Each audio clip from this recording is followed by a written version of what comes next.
2024 NFL offseason roundtable, debating best and worst free agency signings, underrated draft picks, more. Some major pillars of the NFL offseason have come and gone: the draft, free agency, and blockbuster trades. Now, with the 2024 schedule around the corner, it feels like as good a time as any to revisit some key questions ahead of the new season. For that, we've asked three of our CBS Sports NFL writers, Cody Benjamin, Jordan Dajani, and Shauna McCarriston, to tackle 7 offseason-related questions in a roundtable discussion. Let's get to it. Which team made the best free agent signing? Benjamin: it's hard not to like the Houston Texans' splashy investment off the edge, where Danielle Hunter gives them one of the NFL's most imposing edge rushers to pair with Will Anderson Jr. and play under DeMeco Ryans. Is he expensive? Sure. But as a short-term ad for a sudden contender, you can't do much better. Dajani: Antonio Pierce and the Las Vegas Raiders added one of the best defensive tackles in the league in Christian Wilkins. He's someone who can rush the passer from the inside, which will make life easier for Max Crosby and Tyree Wilson. McCarriston: the Texans are rapidly on the rise and one of my top teams to watch next season. 4-time Pro Bowler Danielle Hunter immediately improves their defense. The team's big free agency shows its commitment to winning now. The Texans' offense is strong, and to keep up with other AFC powerhouse offenses like the Chiefs and Ravens, they needed strong leaders like Hunter. Which team made the worst free agent signing? Benjamin: the Atlanta Falcons needed to add weaponry for new quarterback Kirk Cousins, and apparently Michael Penix Jr., too, but paying Darnell Mooney $13 million per year, almost twice as much as Marquise Brown got from the Kansas City Chiefs, feels a bit like spending just to spend. Dajani: the Chicago Bears. He was an all-pro safety not long ago, but Kevin Byard struggled after being traded to Philadelphia last year. When he became a free agent this offseason, the Bears quickly pounced on him, signing the former Titan to a 2-year deal worth something like $15 million. McCarriston: does Ezekiel Elliott have much left in him? And is it what the Dallas Cowboys need? They apparently think so, and reunited with the veteran running back, who spent last season with the New England Patriots. Zeke was the team leader in multiple categories in 2023, but that was on a horrific Patriots offense that had no stability, so it shouldn't hold much weight. Which trade will pay off the most? Benjamin: the Chicago Bears adding Keenan Allen is such a smart way to help ease Caleb Williams into the NFL, but the Houston Texans' pick swap for Stephon Diggs should pay more immediate and substantial dividends for their own young quarterback in C.J. Stroud. Even if it's a 1-year rental, the potential for fireworks is wild.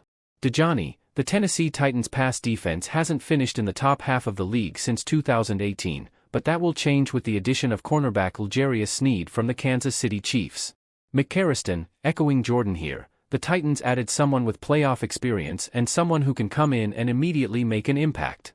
Sneed is a perfect fit for the Titans, who needed help on defense. Which trade will pay off the least? Benjamin: a few analysts heaped praise upon the Atlanta Falcons for netting speedster Rondale Moore in a rare player-for-player swap that sent quarterback Desmond Ridder to the Arizona Cardinals. But this one feels like it could be a non-factor for both sides, the equivalent of swapping vets who were already in danger of getting cut. Dajani: the Pittsburgh Steelers traded for 1 year of Justin Fields while already tabbing Russell Wilson as QB1. Will Russ be good? Or maybe the better question is, will he be bad enough to warrant a benching? Seems to me Pittsburgh gave up a draft pick just to create a quarterback controversy among its fan base. McCarriston: I believe the Texans will be legitimate contenders this season, but the addition of running back Joe Mixon will not make as big of a difference as they want it to. His cost will not equal his production next season. Which draft pick will prove to be the biggest bargain? Benjamin: Cooper DeJean could have easily gone number 22 overall, where the Philadelphia Eagles stopped the surprise slide of another top cornerback prospect in Quinyon Mitchell. Instead he fell all the way to number 40 on day 2, joining Mitchell in a remade Philly secondary. The Eagles badly needed long-term prospects on the back end, but DeJean has the tools to be a difference-maker in multiple phases of the game, be it as a slot corner, rotating safety, or even return specialist, now that the NFL has reprioritized that special teams play. Dajani: did you know the SEC Defensive Player of the Year fell to the 6th round? And somehow landed with defensive coordinator Jim Schwartz and the Cleveland Browns, where he will play behind one of the best defensive lines in the league. Linebacker Nathaniel Watson led the best conference in tackles and sacks last year, making him the only SEC player to ever accomplish such a feat in a season. Draft pundits didn't like him because he's not a star at getting off blocks or something, but you can't ignore the kind of prolific production Watson put up. McCarryston, the draft being dominated by early offensive picks was gold for the teams with later first-round selections, who got a lot better on defense. Byron Murphy too was the second defensive player chosen, with the Seattle Seahawks taking him at number 16 overall, which sooner than later will feel like a steal. Which quarterback competition are you watching closest? Benjamin, the Minnesota Vikings have a sneakily interesting one, considering rookie J.J. McCarthy could step into a playoff-caliber lineup if he beats out Sam Darnold immediately. But count me in on the Pittsburgh Steelers drama.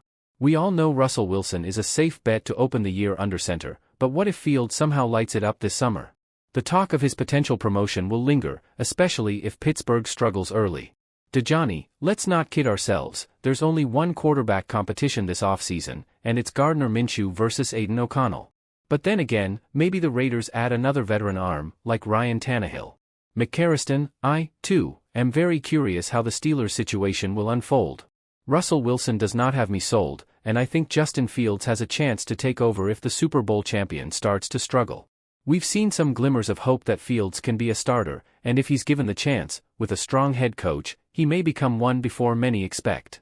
After all the offseason activity, which team is best suited to threaten the Kansas City Chiefs?